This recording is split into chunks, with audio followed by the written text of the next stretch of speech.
તમારા mummy papa ક્યારેય તમને એવું કહે છે કે તમે તો કાંઈ નથી સ્ટ્રગલ કરતા, અમે તો સ્કૂલ ટાઈમે આવી રીતે આટલા કિલોમીટર દૂર ચાલીને જતા, અથવા તો અમારી પાસે તો આટલી ફેસિલિટીઝ પણ નહોતી છતાં પણ અમે ભણતા, ઘરે મમ્મી પપ્પાને કામ કરાવતા. મારી મમ્મી મને ઘણી બધી વાર કહે કે હું સ્કૂલ ટાઈમે ભણવા જતી, પછી બ્રેક ટાઈમમાં પાછી આવું, નાની જે કામ કરાવ અને ફરી પાછી ભણવા જતી. ત્યારે આપણને એમ થાય કે આ બધી તો વાતો છે, અત્યારે એ થોડી ને કઈ કરવાની જરૂર છે. પણ એ ટાઈમે એ જે પ્રમાણેની પરવરિશ થતી, જે ટાઈમે જે રીતે એ લોકો મોટા થયા, એ છે ને એમની કેળવણીનું ખુલ્લું પ્રમાણપત્ર હતું. અને પ્રમાણપત્ર ઉપર ક્યાંય ડિપ્રેશન અથવા તો કોઈ સેલ્ફ કોન્ફિડન્સ ના હોય એવા કોઈ શબ્દો જ નહોતા.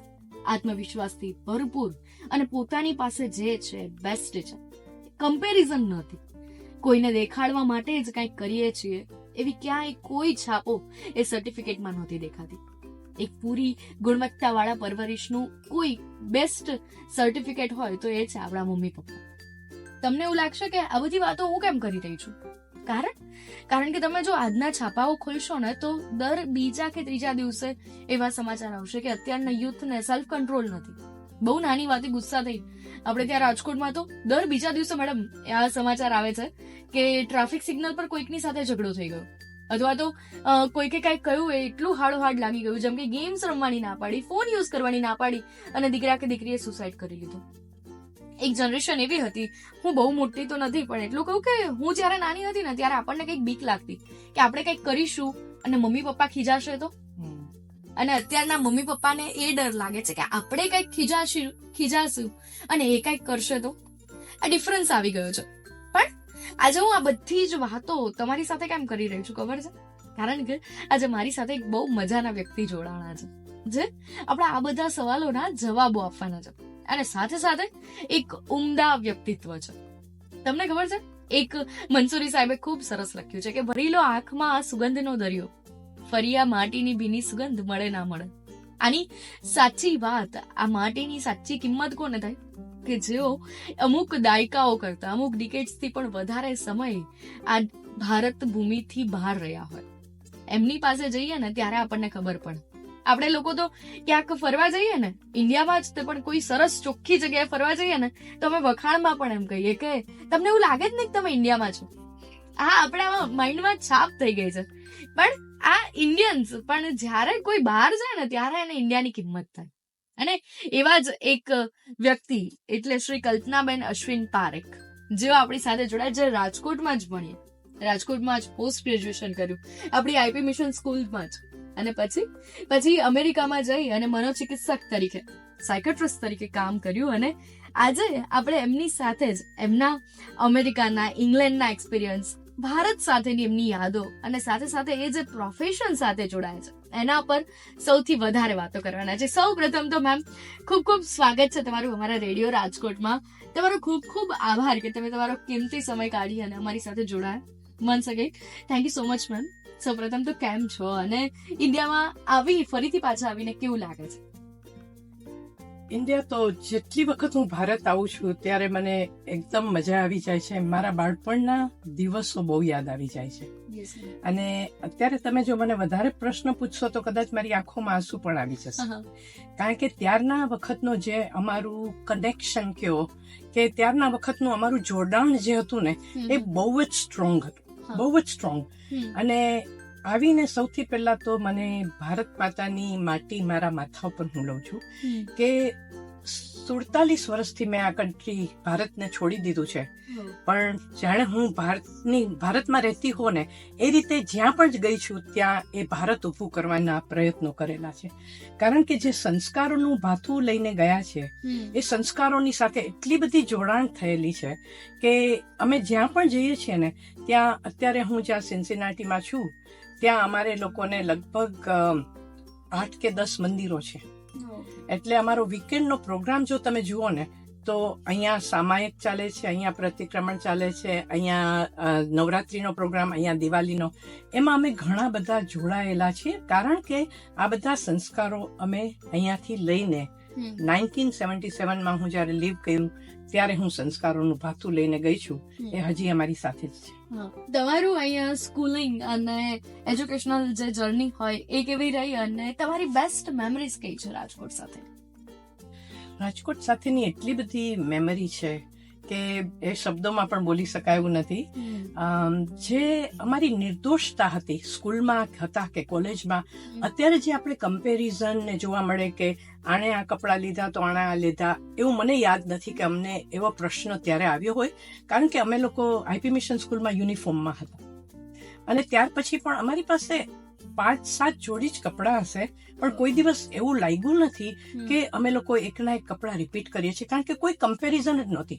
એવું લાગે કે વધારે તમને દિલથી અમે બધા જોડાયેલા વધારે હતા કે તમારો સ્વભાવ કેવો છે, કે તમે બીજાને કઈ રીતે મદદ કરો છો, બહારનું આઉટલુક કે તમે કેવા લાગો છો એનું બહુ મહત્વ હતું નહીં ત્યારે. પહેલેથી ડિસાઇડ કરેલું મેડમ કે તમારે આ પ્રોફેશનમાં જવું છે, કે તમે આ ક્ષેત્રમાં જ કરિયર બનાવશો, કે પછી એનો વિચાર કેવી રીતે આવ્યો? અત્યારે તમે શું કરી રહ્યા છો એનું પણ સાથે કહેજો. હા, હવે હું તમને કહું કે હું રાજકોટમાં રહેલી હતી, બહુ જ શેલ્ટર્ડ મારા દાદા દાદી સાથે રહેલી હતી, એટલે બહુ કોઈની સાથે મને બોલવાનું ને એવું બધું નહીં આવડતું. હું બહુ અમારે ત્યારે તો છોકરાઓ અને છોકરીઓને બહુ જ જુદા રાખતા. હું 69-70 ની વાત કરું છું. તો હું બહુ શરમાળ હતી અને મારા ફાધર છે એ ઇથિયોપિયામાં હતા, એટલે એ આવ્યા મારા દાદા દાદી પાસે હું જ્યાં રહેતી હતી ત્યાં, અને કે આ છોકરીને આપણે ઘરમાંથી બહાર રાખવી જ પડશે. તો એમણે કીધું કે 2 વર્ષ સુધી તારે ઘરની બહાર નીકળી જવાનું છે, કે તને લાઈફના જુદા જુદા જે એક્સપિરિયન્સ થાય એ, કારણ કે હવે જે દુનિયા આવી રહી છે ને, મારા પપ્પાને વિઝન બહુ સરસ હતું, વિઝન કે આ રીતે હવે જે દુનિયા થઈ રહી છે ને એ બહુ જુદી ટાઈપની દુનિયા હશે, એમાં વિમેને બહુ સ્ટ્રગલ કરવાની રહેશે, ત્યારે તમારે એમ્પાવરમેન્ટ બહુ જ જોશે. એટલે મને એને મુંબઈમાં 2 વર્ષની જે પણ કોલેજમાં મળે એમ નિર્મલા નિકેતનમાં સોશિયલ વર્કમાં મને એડમિશન લેવડાવ્યું. પછી મને તો સોશિયલ વર્ક શું એ પણ ખબર નહોતી. તો હું 72 થી 73 to 75 નિર્મલા નિકેતનમાં ભણી, અને ત્યાં જે મને સોશિયલ વર્કનો ને ત્યાં હું જે હોસ્પિટલોમાં કે સ્લમ્સમાં કામ કરવાનું મળ્યું, ત્યાર પછી મને ખબર પડી ગઈ કે મારું પ્રોફેશન હંમેશા આ જ રહેવાનું છે. કારણ કે મને માણસોના હૃદયની વાતો જે જ્યારે ઓપનલી મારી સાથે વાત કરી શકે કે શું ચાલે છે, એમાં મને ઘણો બધો ઇન્ટરેસ્ટ આવી ગયો, અને મેં જોયું કે એમાં માણસોમાં ચેન્જ પણ આવી શકવાની શક્યતા છે. એટલે અત્યારે જે મારી જર્ની તમે પૂછો તો અત્યારે હું અમેરિકામાં લગભગ અત્યારે 47 yearsથી હું આજ કામ કરી રહી છું, અને અમેરિકામાં હું થેરાપિસ્ટ તરીકે કામ કરું છું, અને ઘણા બધા સુસાઇડના કેસીસ, ઘણા બધા ડિપ્રેશનના કેસીસ, ઘણા બધા કપલ્સના કેસીસ કે પ્રોબ્લેમ હોય છે, મા બાપ સાથેના. એટલે આજે તમે પ્રોબ્લેમ કહો છો ને, એ દુનિયામાં બધી જગ્યાએ છે, કારણ કે ઇમોશન બધી જગ્યાએ સેમ જ છે. આપણે ચામડીનો કલર જુદો હોઈ શકે, પણ આપણો જે હસવાનું, રડવાનું, ગુસ્સો છે, જેટલી પણ ઇમોશન, એ લોકો એમ કે છે કે લગભગ આપણી 30 થી 40 જેટલી ઇમોશન્સ છે, એ આપણા બધામાં સરખી જ છે. એટલે ઇમોશન તો તમે અમેરિકામાં હો કે રાજકોટમાં હો, બધી જગ્યાએ તમને ઇમોશન તો મળવાની જ છે, અને એ સેમ જ છે. એટલે એની સાથે કઈ રીતે ડીલ કરવું એ કાર્ય હું વધારે કરી રહી છું. અને ઓલ્સો હું મેમ્બર VHP અને હિન્દુ વિમેન્સ નેટવર્કમાં, ત્યાં આપણી ઇન્ડિયાથી ઘણી છોકરીઓ ત્યાં આવી હોય છે, એમને એડજસ્ટ થવામાં ઘણા બધા પ્રોબ્લેમ્સ થાય છે. એટલે એ બધી વિમેનની સાથે અમે લોકો ઘણું વર્ક કરીએ છીએ, અને અમે લોકો આટલા વર્ષોથી બહાર છીએ તો એ લોકોને ત્યાં એડજસ્ટ કરવા માટે અમે પ્રયત્ન અને હેલ્પ કરીએ છીએ. જ્યારે મેડમ તમે વાત કરી કે તમે અલગ અલગ પ્રોબ્લેમ્સ સાથે ડીલ કરો છો, કે લોકોને એની માટે કાઉન્સેલિંગ આપો છો, તો આ બધાના ફાઉન્ડેશનમાં કોઈ એક મેઇન વસ્તુ કે જેનાથી આ બધા જ પ્રોબ્લેમ ઇમર્જ થતા હોય, તો એ કઈ વાત હશે? કે અત્યારે ના જમાનામાં જેમ આપણે શરૂઆતથી જ મેં કહ્યું કે એવું તો છે ને કે સ્ટ્રગલ અત્યારે જ આવી છે, પહેલાના સમયમાં તો આના કરતા પણ વધારે હતું.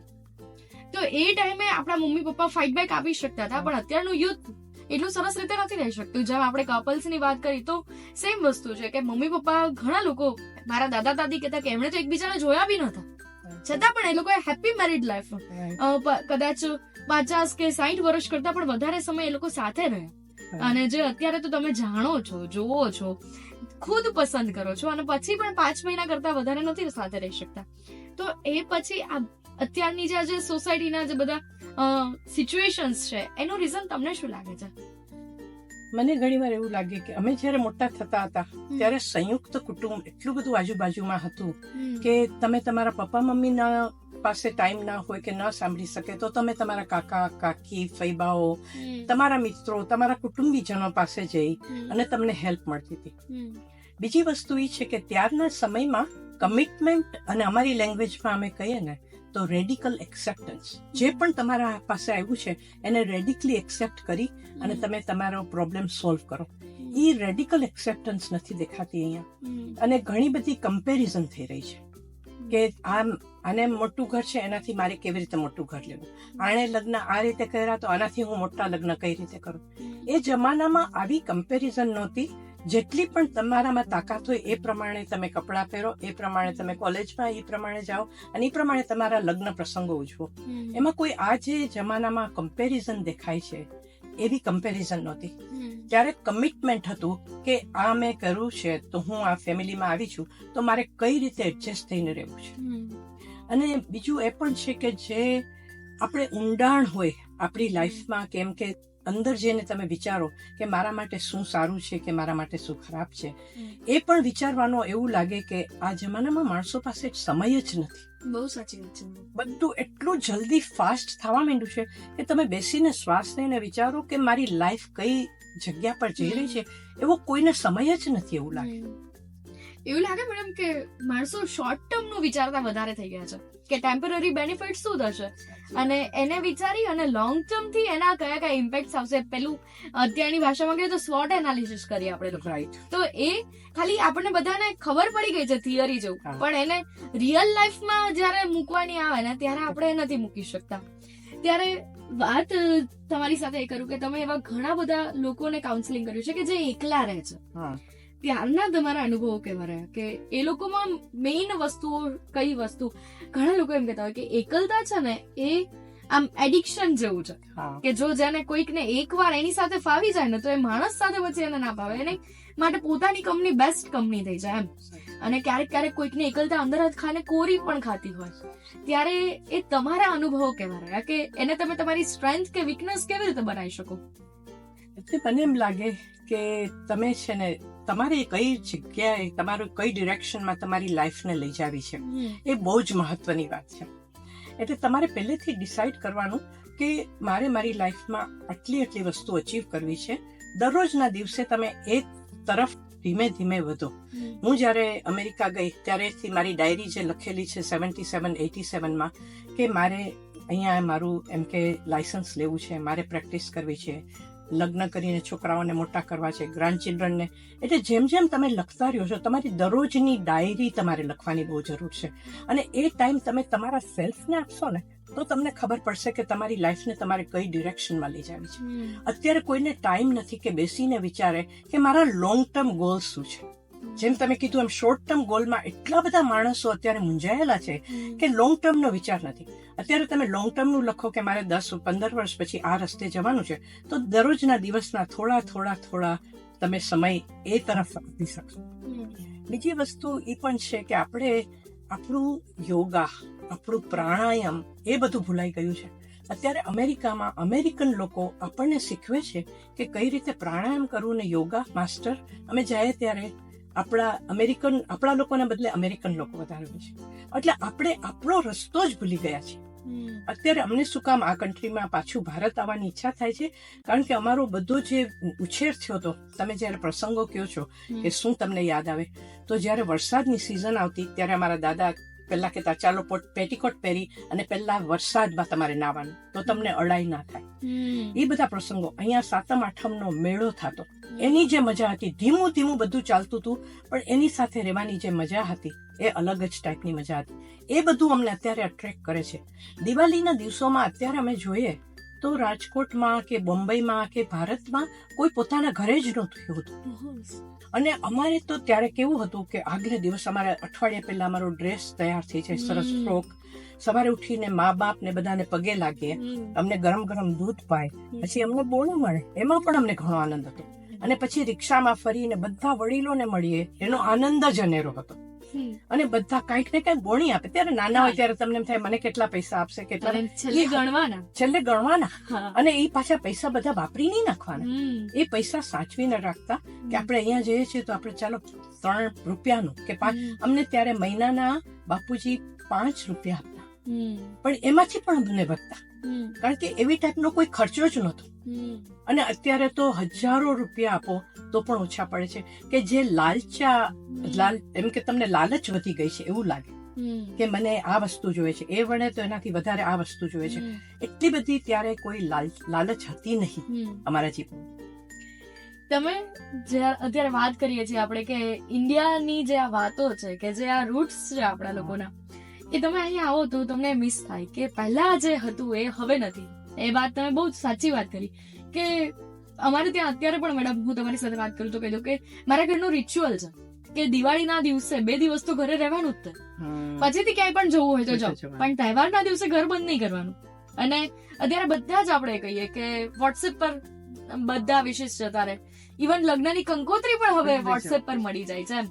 તો આજે આપણે, અને અમે લોકો એમ કહીએ કે આપણે લોકો સુધરતા જઈએ છીએ, પણ થોડા દિવસ પહેલા જ મેં એવું કહેલું કે આજે તો મંડે છે ને, મંડે બ્લુઝ હશે તમને લોકોને, તમને ગમતું નહીં હોય આજે આવવાનું, ચલો હું સવારે આવી ગઈ છું, તમારી સાથે વાતો કરીશ, તમારો સવાર સુધારી દઈશ. તો મારામાં એક મેસેજ આવ્યો, મેં કીધું મેડમ તમે લોકો સુધરીને ધૂળ થઈ ગયા કે તમે જે કહો છો મંડે બ્લુઝ, પણ એ નથી. આપણે ત્યાં તો સોમવાર એટલે શંકર દાદાનો વાર હતો. આપણે ત્યાં તો પહેલેથી કીધું કે તમે લોકો ભગવાનને દૂધ ચડાવવા જાઓ, તમારું મન ત્યાં કેન્દ્રિત થાય, તમારું અઠવાડિયાની શરૂઆત છે. અને આઈ થોટ કે હા વાત તો સાચી છે. આપણને તમે લોકો પછી તો કેટલું બધું, એ ભાઈએ તો બહુ બધું મને લખીને મોકલેલું કે તમે લોકો જે જીન્સ પહેરો છો, આ કરો છો, એ જીન્સ ત્યાં લોકો એટલે પહેરે છે કે ત્યાં તો 12 મહિના ઠંડી રહે છે. અહીંયા ક્યાં ઠંડી છે તો તમારે પહેરીને કામ છે એમ. કે એમણે તો બહુ સરસ ફની વેમાં મને બધું કીધેલું કે મેડમ આપણે સુધરીને ધૂળ થયા છે એમ. કે અત્યારે આપણે ક્યાંય પણ ઓફિસ આવીએ તો બાયોમેટ્રિક સાઇન કરીએ, અંગૂઠો મારીએ, પહેલા અંગૂઠો જ મારતા, પછી શું કીધું કે શીખીએ, આપણે સિગ્નેચર કરતા શીખ્યા, પછી ખબર પડી કે આ તો યુનિક આઈડેન્ટિટી હતી, બધાની અલગ અલગ હોય, જે ભગવાને આપેલી સિગ્નેચર કરતા પણ ભગવાને આપેલા સિગ્નેચર. અને પછીથી એના બાયોમેટ્રિક સાઇનમાં ફરીથી આપ્યો. પેલા માટીના વાસણમાં ખાતા, પછી કીધું કે માટીના વાસણ કરતા સુધરી જાય, આ તો ફૂટી જાય, એના કરતા તો સ્ટીલ એલ્યુમિનિયમ કે તાંબા પિત્તળના લાવો. પછી ખબર પડી કે આમાં ખાઈએ તો કેન્સર થાય. ફરી પાછા એન્ટિક ના નામે પાછું અત્યારે જે લોકો બહુ વધારે પોતાની શો ઓફ કરે છે, એ લોકો કહે છે કે અમારી પાસે તો ક્લેની ક્રોકરી છે, કે માટીના વાસણમાં હવે ખાવાનો પાછો ફરીથી ટ્રેન્ડ આવ્યો. તો આ બધું જ ફરીથી ત્યાં ને ત્યાં જ આવે છે. જે ભારત તમે કહ્યું ને કે આપણને લોકોને નથી આવડતું, પ્રાણાયામ કોને કહેવાય, ઈંગડા પિંગડા કોને કહેવાય, આપણી નાડીઓ, એ આપણને નથી ખબર, પણ એ લોકો બહુ સરસ રીતે એક્સેપ્ટ કરે છે. ત્યારે તમે ત્યાંના જે અનુભવો થાય તો ત્યારે તમને એક આમ ઇન્ડિયન તરીકે પ્રાઉડ ફીલ થાય કે આ અમારા રૂટ્સ છે, કે આ અમારી પાસે આ લાગણીઓ છે, કે આ વારસો અમારો છે, કે જેને આખું વિશ્વ માને છે. આપણે ભૂલી ગયા છે એ વાત અલગ છે, પણ જે છે એ તો આપણું જ છે. બરાબર છે. ત્યારને એ સાઈડ નું કલ્ચર અત્યારના લોકોને બહુ ક્રેઝ છે કે અબ્રોડ જઈને સેટલ થવું છે, આ થવું છે. તો એક આછું પહેલાનું પેલું શું કહેવાય, દીવા પાછળ અંધારો હતો, તો જેટલું પીળું દેખાય એટલું સોનું ના હોય, એમ ત્યાંની રિયાલિટી શું છે એ તમે શું કહેશો? હવે ત્યાંની રિયાલિટીમાં તો મને એવું લાગે કે અમારી જે જનરેશન ત્યાં ગયેલી છે ને, ત્યાં તો એ લોકોએ, અમે લોકોને સાચું કહે તો જૈનના અત્યારે 80 દેરાસરો આખા અમેરિકામાં છે. અમે જોઈએ તો એક ગણેશના મંદિર, સનાતન મંદિર. એટલે મને એવું લાગે કે અમે અહીંયાથી જે લઈ ગયા છે એ અમે ત્યાં રિયાલિટી બનાવી છે. અમે સંસ્કારોને ભૂલ્યા નથી, અને જેટલું બને એટલું અમે અમારા છોકરાઓને પણ આપવાની ટ્રાય કરી, અને અત્યારે હવે અમારા ગ્રાન્ડ ચિલ્ડ્રનને આપીએ છીએ. અમે કહીએ કે આ ઇન્ડિયામાં ભલે એ લોકો ના આવી શકે કે નહીં આવું જે પણ હોય એ લોકોને, પણ અમે કહીએ કે અમે આ રીતે અહીંયા મોટા થયા છીએ, આપણી રિયાલિટી છે, આપણા સંસ્કારો છે, આ હશે ને તો તમે તમારી જિંદગીમાં આગળ વધી શકશો. એટલે મારું કહેવાનું એમ છે કે અમે લોકોને ઘણી વાર એમ થાય માણસોને કે તમને ઇન્ડિયા બહુ યાદ આવે છે. મને તો એવું લાગે કે અત્યારે જે સિન્સિનાટી ગામમાં અમે રહીએ છીએ ને, એ અમે રાજકોટ જેવું જ બનાવી નાખ્યું. અમને ત્યાં ગરમ ગરમ ગાંઠિયા મળે, સ્વામિનારાયણના મંદિરોમાં દિવાળીમાં તો જે બધા મઠિયા અને આ બધું મળે. કદાચ અહીંયા પણ એટલા આનંદથી માણસો ઉજવતા નહીં હોય, એટલા આનંદથી અમારી નવરાત્રી 1 મહિનાની હોય. ખાલી 9 દિવસની નહીં, આગળ પાછળ બધા એટલી સરસ રીતે, અને બધા સરસ ગરબા કરતા શીખે. અહીંયા આવીને બધા ચણિયા ચોળી લઈ જાય, એટલે આનંદ અનેરો જ છે. દિવાળીનો પણ આનંદ એટલું બધું સરસ રીતે છોકરાઓને સમજાવી અમે કે દિવાળી શેના માટે છે. અત્યારે અમારા ગ્રાન્ડ ચિલ્ડ્રન છે તો અમે ઘરે રંગોળી કરીએ, એ લોકોના ઘરે પણ જઈને, અને એને સમજાવીએ કે દિવાળીનો અર્થ શું છે. એટલે મને એમ લાગે કે આપણે બહુ પ્રાઉડ કરીએ છીએ, અમે હજી ખૂબ જ પ્રાઉડ કરીએ કે આ જે કલ્ચર છે ને અમે ત્યાં લઈ જઈ અને જાણે બીજું ઇન્ડિયા બનાવ્યું હોય ને એવું મને લાગે છે. તમે મોટા મોટા શહેરો લાઈક ન્યૂ જર્સીમાં જાઓ, શિકાગોમાં જાઓ, આટલું આખું ગામ જ ત્યાં વસેલું છે, અને આપણી જે પણ વસ્તુ આપણે અહીંયા છે એ બધી ત્યાં મળે છે. એટલે મને એવું લાગે કે તમે, હું યંગ છોકરાઓને કહું કે તમારે જવાનું હોય અમેરિકા, કાંઈ વાંધો નથી, પણ તમારો જે રૂટ્સ છે ને એ નહીં ભૂલતા. બહુ સાચી વાત છે. આ છે આપણી જન્મભૂમિ છે, એ આપણી કર્મભૂમિ છે, અને આપણને ત્યાંથી પૈસા ને બધું થયું છે, તો એ પૈસા અમે અહીંયા આવીને વધારે કોઈ સારી જગ્યામાં કે સંસ્થામાં વાપરવાનો વિચાર કરીએ છીએ. એટલે તમે પાછું you are giving back to the community કે જ્યાંથી તમારા રૂટ્સ છે, અને એ જ રીતે we give it back to America as well, કારણ કે અમારી કર્મભૂમિ જ્યાં અમે પૈસા કમાયા છે તો એ લોકોના છોકરાઓ માટે પણ અમે કરીએ છીએ, જે રીતે અમે અહીંયાના છોકરાઓ માટે કરીએ છીએ. આપણે તમે જે પ્રોફેશન સાથે જોડાયા છો એના પર વાત કરીએ તો અત્યારના યુથમાં જે મેન્ટલ હેલ્થ ઇસ્યુ છે, સ્ટ્રેસ મેનેજમેન્ટ છે, એના માટે શું કહેશો કે એ બેલેન્સ કેવી રીતે રહી શકે, ઇમોશનલ હેલ્થ સારી રહી શકે, એના માટે તમે શું કહેશો? સો અમારા લેંગ્વેજમાં, સાયકોલોજીમાં એવી રીતે કહીએ છે કે there is a logic mind અને there is emotional mind. There are two different kinds of mind. આપણે શું થાય છે કે કાં તો આપણે ખૂબ ઇમોશનલ થઈને ડિસિઝન બનાવીએ છીએ, કાં તો ખૂબ લોજિકથી ડિસિઝન બનાવીએ છીએ. આપણે થોડું લોજિક અને થોડું ઇમોશન ભેગા કરી અને કોઈ પણ ડિસિઝન લેવાની જરૂર છે. એટલે શું થાય કે એમાં તમારું ઇમોશન પણ આવી જાય, તમારું લોજિક પણ આવી જાય કે લોંગ ટર્મમાં આ હું ડિસિઝન લઉં છું એનો શું રિઝલ્ટ આવશે, અને આ હું લોજિક વાપરું છું તો એનો શું રિઝલ્ટ આવશે. એટલે એ બંને સાથે કરી અને કરવાનું. બીજી વસ્તુ કે તમે પર્સનલી કોઈ પણ વસ્તુ ના લો. તમારું જો તમે પર્સનલી લેશો ને અને બીજા તમને આમ કહે છે, એ કહી જાય છે, એનું તમને દુઃખ થાય છે, તો તમે એ નહીં કરો. તમે તમારું પોતાનું કોન્ફિડન્સ કે મને આ વસ્તુમાં હું સારી છું. હવે આપણે બધા, તમે તમારા પ્રોફેશનમાં સારા, હું મારા પ્રોફેશનમાં સારી, આઈ કેનોટ કમ્પેર વિથ યુ કે મને તમારી જેમ આટલું સરસ ઇન્ટરવ્યુ લેતા કેમ નથી આવડતું, રાઈટ? અથવા તમે એમ ના કહી શકો કે કેમ મને આવું સાયકોલોજીનું નથી આવડતું. આપણે બધાએ, ભગવાને આપણને એટલી સરસ રીતે બ્લેસ આપણા બધાના જુદા જુદા ફિલ્ડમાં કરેલા છે, તો તમે જે કોઈ સારા ફિલ્ડમાં છે ને એને હેલ્પ કરી અને એને તમે પ્રેઝ કરો, એને પ્રેઝ કરો ને તો તમારું એટલું વધારે સરસ થાય છે. બહુ સાચી વાત છે મેડમ. તે કમ્પેરિઝન નહીં કરતા, તમે તમારામાં સેટિસ્ફાઈડ થાવ અને તમે તમારામાં આગળ વધો. આ કદાચ અમારી જનરેશન છેલ્લી એવી જનરેશન હશે કે જેની મમ્મીને એની બર્થડેટ યાદ નહીં હોય, જેની મમ્મીના સોશિયલ મીડિયા પર અકાઉન્ટ્સ નથી, કે જે ઓતપ્રોત રહે છે ખાલી ફેમિલી માટે. ઘણા લોકો ગુજરાતીમાં તો ખૂબ સરસ રીતે મિલિંદ ગઢવીએ લખ્યું છે કે મમ્મીને તો 24 કલાકની નોકરી, કે એને જાણે રવિવારની રજા પણ ના હોય ને કદાચ 60 વર્ષની થઈ જાય તો પણ એક જાણે નાની છોકરી હોય એમાં જ એનું કામ કરે રાખે. ત્યારે અત્યારની ફિમેલ એમની માટે એવું કહેવાનું કે તમારી પણ જિંદગી છે, તમે જે અમારા બધામાં વહેંચી દો છો એમાં થોડો મી ટાઈમ પણ રાખો, જે અત્યારની જનરેશન કરે છે એમ.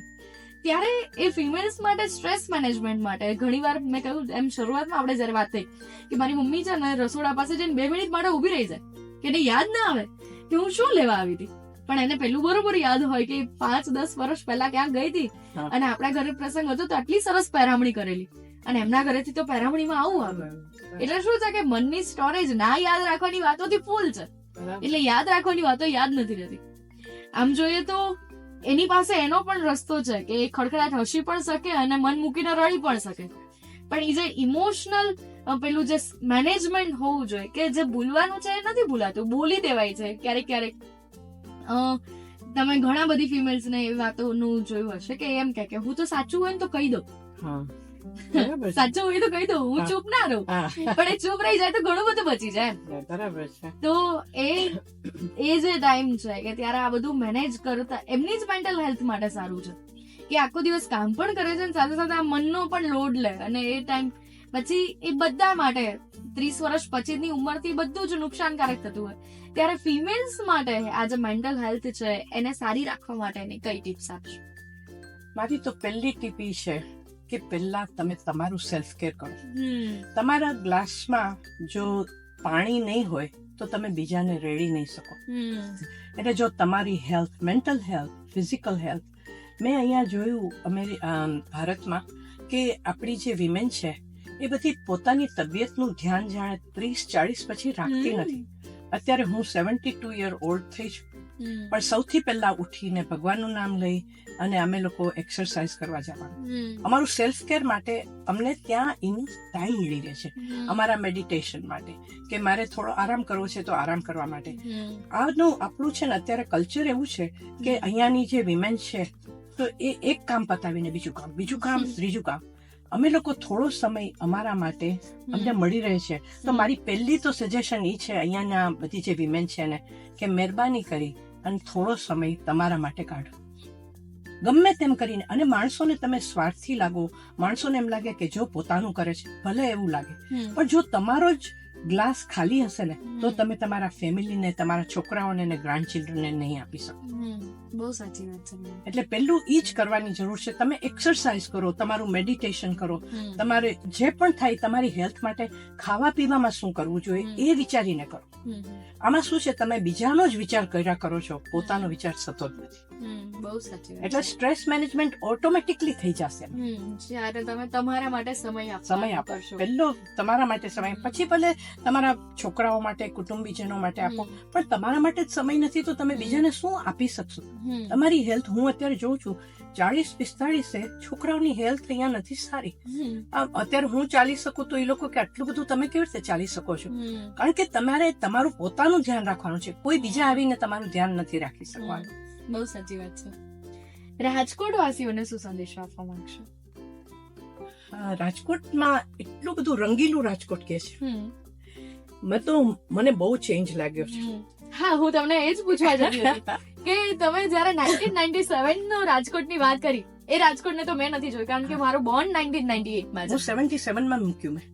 એટલે હું તો અહીંયા જે સ્કૂલિંગ કર્યું મેં એ 68 માં હું સ્કૂલમાંથી આઈપી મિશનમાંથી ગ્રેજ્યુએટ થઈ. પછી હું ધર્મેન્દ્રસિંહજીમાં ગ્રેજ્યુએટ થઈ. આ બધું આખો સીન 72 નો હું હજી મારા મગજમાં યાદ છે. મારા હસબન્ડ મને દર વખતે કે તું જે થિંક કરે છે ને એ બધું 70s નું છે, હવે આ બધું ચેન્જ થઈ ગયું છે. મેં તો પણ છોકરીઓ જીન્સ પહેરે છે, ધેટ ઇઝ ગુડ, પણ આ બધી બૈરાઓ કેમ પોતાનું ધ્યાન નથી રાખતી? મને ઘણું બધું, એટલે મને હજી એ લાગે કે અહીંયા થોડુંક છે ને સેલ્ફ અવેરનેસ ની બહુ જરૂર છે. મારો એક જ સંદેશો, રાજકોટ રંગીલું જ રાખજો. પણ પહેલા તમારે મને છે ને સફર ઉપર લઈ જવાની છે. પહેલાના રાજકોટની જર્ની તમારે મને કરાવવાની. પહેલાનું રાજકોટ કેવું હતું એ તમારી નજરે કોઈ પૂછે તો તમે શું કહો? તમારું એ સમયનું એટલું બ્યુટીફુલ રાજકોટ હતું.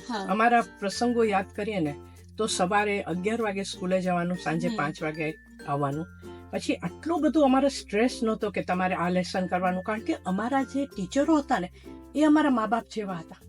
એ ટીચરો અમને અમારું એટલું ધ્યાન રાખતા અને એના લીધે અમારો ભણવાનો પણ પ્રોગ્રેસ બહુ સરસ થઈ શક્યો. પણ રાજકોટ અમને એવું યાદ છે કે સાંજે અમારા દાદા હોય ને તો સરસ ખાટલો પાથરેલો હોય, આખા ફળિયામાં અમે બધા પાણી છાંટીએ, ઠંડક થઈ ગઈ હોય અને દાદા બેસી અને આજુબાજુ કેટલી બધી ખુરશીઓ હોય કે બીજા પલંગો હોય અને દાદા અમને જૂની વાતો કરે.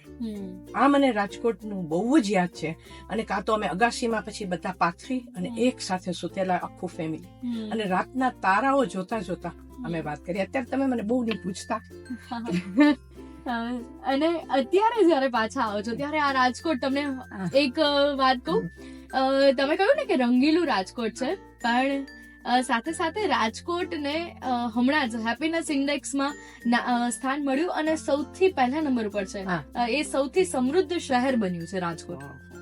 એટલે રાજકોટે ખૂબ પ્રગતિ કરી છે.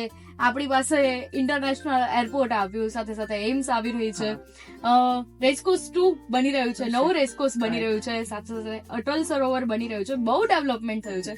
ત્યારે હવે રાજકોટમાં આવો છો તો કેવું લાગે છે? મને ઘણી વસ્તુઓ મળતી જ નથી.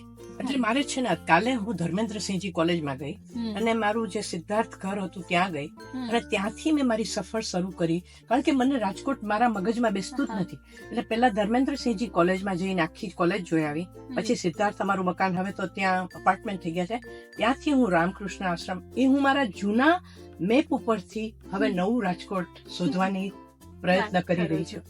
અને એટલું બધું સરસ પ્રોગ્રેસ કર્યો છે, મને ચોખ્ખાઈમાં પણ એટલું લાગે છે, આઈટી ની રીતે બહુ જ પ્રોગ્રેસ કર્યો છે અને આ બહુ જ સરસ પ્રોગ્રેસ કરેલો છે અને આ પ્રોગ્રેસ કરતા રહે. એ જ છે બધું સરસ. અમને તો બહુ જ ગમ્યું છે રાજકોટ. આ વખતનો અમારો અનુભવ તો અમારા દાંતની ટ્રીટમેન્ટ માટે ને એમ અમારે થોડું વધારે રહેવાનું થયું, તો નહીંતર અમે રાજકોટ 1 કે 2 દિવસ માટે આવી.